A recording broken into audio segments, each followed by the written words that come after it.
Groceries are so expensive. Groceries are so expensive. And I know that we all know this and we're all thinking it, but for science, I ran a little experiment. I'm putting in a Instacart order. So I go to my Instacart history and I say, let's see what we spent this time last year. So I go to my Instacart history, July 17th of 2025. I put an order into Instacart in my same town at Sprouts. Fun fact, if you don't know it, Sprouts does not charge a markup on Instacart, so you pay in-store fees. We ordered 21 items, $135.66 was the total on those 21 items. Instacart has a little reorder button, so you can literally add the exact same items to your cart. So I did that. I added the exact same items to my cart, same store, same city. Those exact same 21 items are now $196. That is a 46% increase in your grocery prices. There is nothing on this list that is different from what we ordered last year. Exact same items. 46% increase. So if you're feeling like everything is a little bit more expensive and that your budget isn't going as far as it used to, you're not imagining it. 46% more. Same store, same city, same exact list. That's not inflation. That's a different life. And here's what gets me. That's just one grocery order. Imagine that math applied to every single thing you buy. Gas, rent, a car, a doctor's visit. Because we're about to hear from someone who spent $57 on ingredients for one dinner, no meat, and genuinely doesn't know how his family is going to make it. And then we're going to talk about something nobody is saying out loud. There are people in this country who literally cannot afford to get to a job interview. Drop a 1 in the comments if your grocery bill looks nothing like it did 2 years ago. Let's get into it. Hey, listen, man, I don't know how we gonna do this, man. I don't know. We not gonna survive, bro. Like, I don't know how we gonna... Listen, I don't know, man. These grocery store prices is insane right now. I went to the store yesterday and we needed some ingredients for our dinner last night, and we went to the store. I didn't buy no meat. I just bought all the ingredients that I needed for the dinner. Just my food alone, I spent $57 just on the groceries. That doesn't include my kids' things and whatever I needed for my kids. Just the food and the ingredients, I spent $57 at the grocery store. No meat. I already had the chicken. I already had all the things that I needed for the big piece.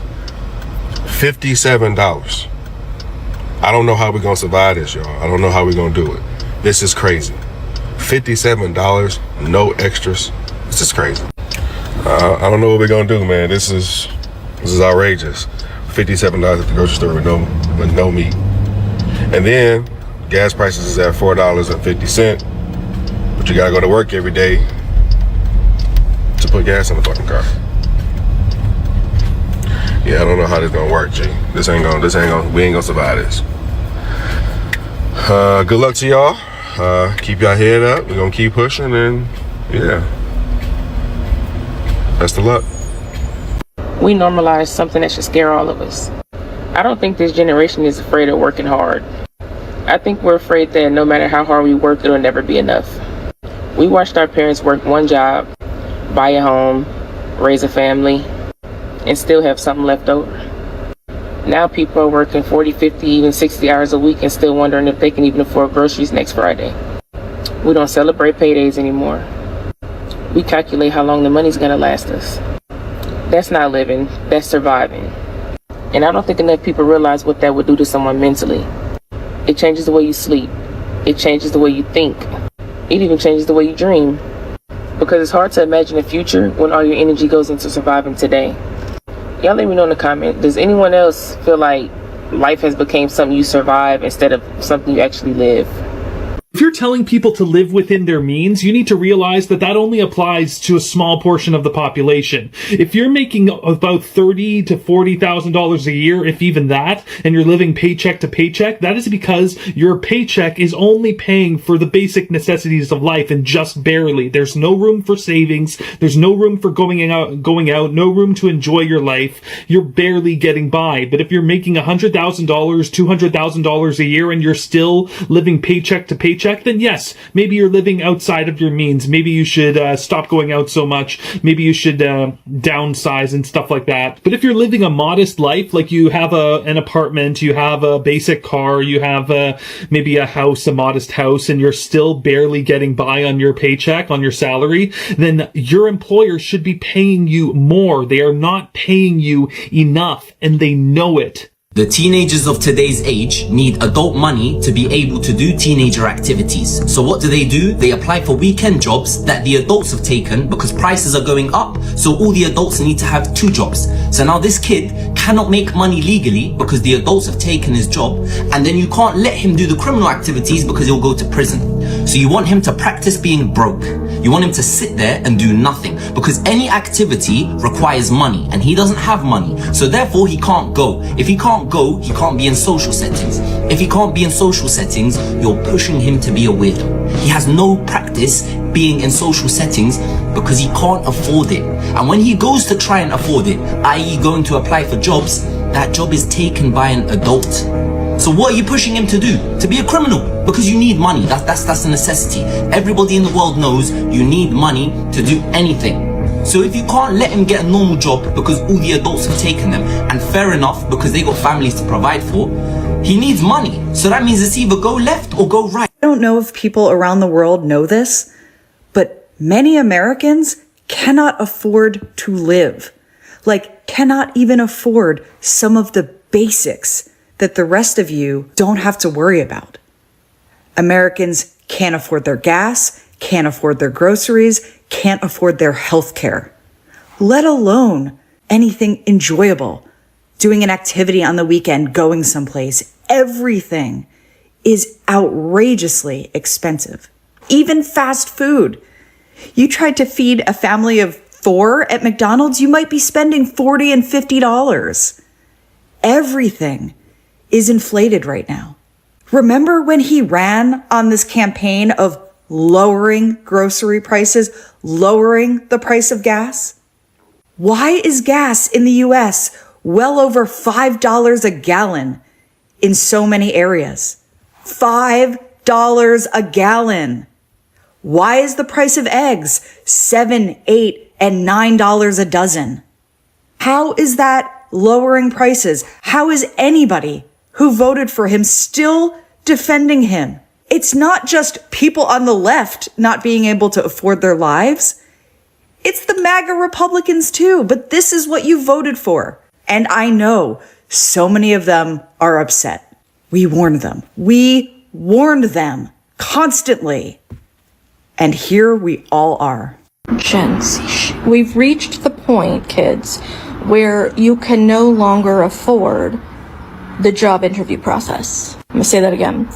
I've reached the point where I can no longer afford to find work. Assuming you get past the 12,000 rounds of phone screens and Zooms and you are invited to an on-site interview. What if you don't have the money to commute? Gas money, public transit money in my case. Compound that with your interviewing for multiple places at the same time. You to do a background check or get fingerprints, or if you're a teacher, you got to go get a tuberculosis test.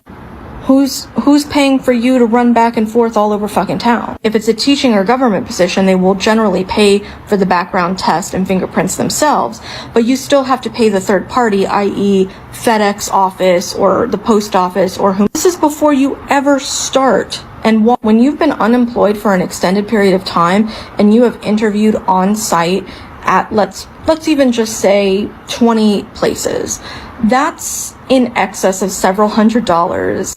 I couldn't afford to go to a job interview tomorrow unless somebody floated me cash. That's where I'm at.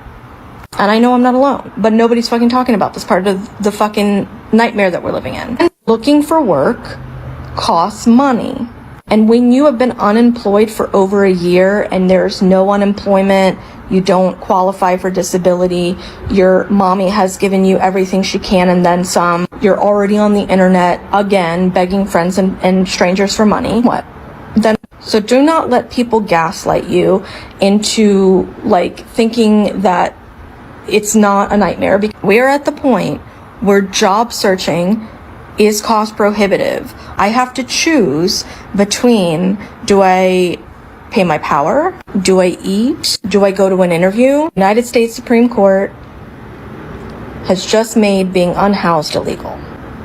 Be upset, be mad, be paralyzed, be anxious, be sick to your stomach, because that's a natural fucking reaction. This is not normal. This is not healthy. This is not sustainable. And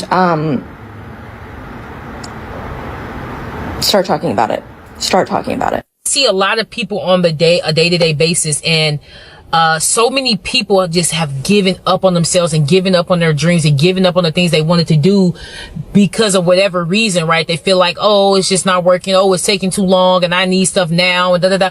But however you got to do it, if you got to work your job, 2 jobs to make sure you get the money for the rent or whatever you got to do, you got to live with roommates or somebody, whatever you got to do, you gotta do what you gotta do in order to see it through, right? I ain't even trying to rhyme, but you gotta do what you gotta do in order to see it through, y'all. Sometimes you gotta take steps back, or you gotta take a step back, or you gotta take a cut, or you gotta do some shit just so you can get yourself in a position so you can do this other thing. Like, you have to do whatever it is, that's gonna get you further ahead in the long run. It's not about the now. Like, and I've been seeing a lot of people talk about like FOMO, like fear of missing out, you know.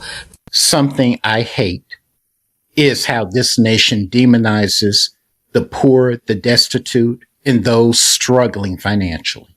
While on the other hand, lauding and praising these billionaires and wealthy people and ascribing to them virtues that they do not deserve, when in actuality, they are some of the most corrupt, despicable human beings on the planet. The cost of living in this country has not just gone up, it has skyrocketed to the point where many of us find it nearly unattainable. The cost of housing has skyrocketed. An apartment, let's say a studio apartment in many markets that may have cost $700, $800 maybe 10, 15 years ago is now easily $1,400 to $2,000 a month now. A 3-bedroom, 2-bathroom bungalow starter home in many markets will cost you at least $500,000. Cars. The vast majority of people in the United States own a car because you need it to get to fucking work.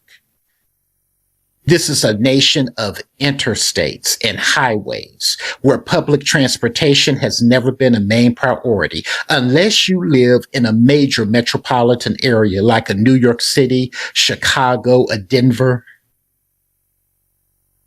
With car ownership and the price of cars has skyrocketed, the average cost of a car is hovering around $50,000. So there's the car note, there's the insurance, there's the licensing. And then because you are commuting to and from work, there is the additional wear and tear on your car. So that means maintenance cost.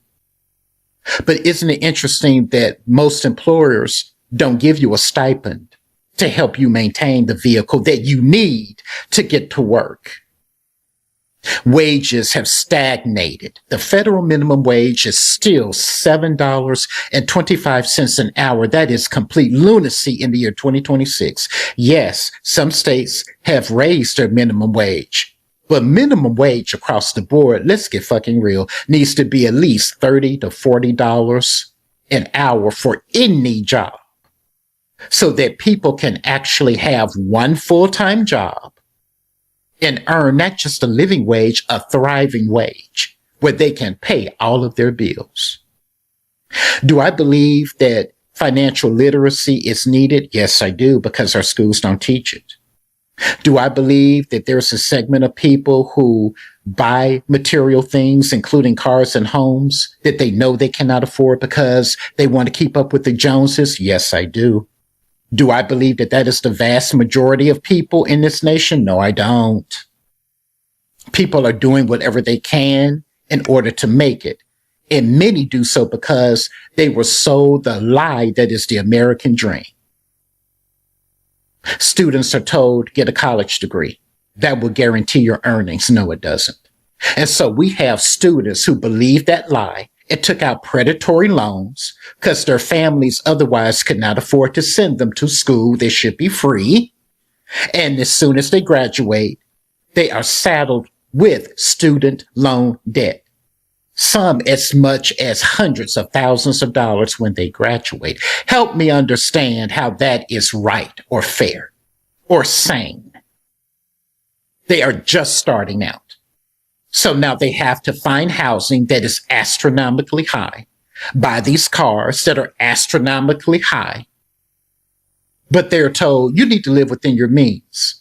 I know most people who say that mean well, but what the fuck are you talking about?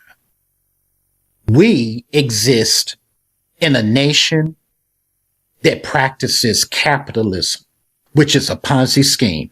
Folk don't know that capitalism has its roots in chattel slavery. Chattel slavery was developed into a business. That's how it differs from other forms of slavery that preceded it.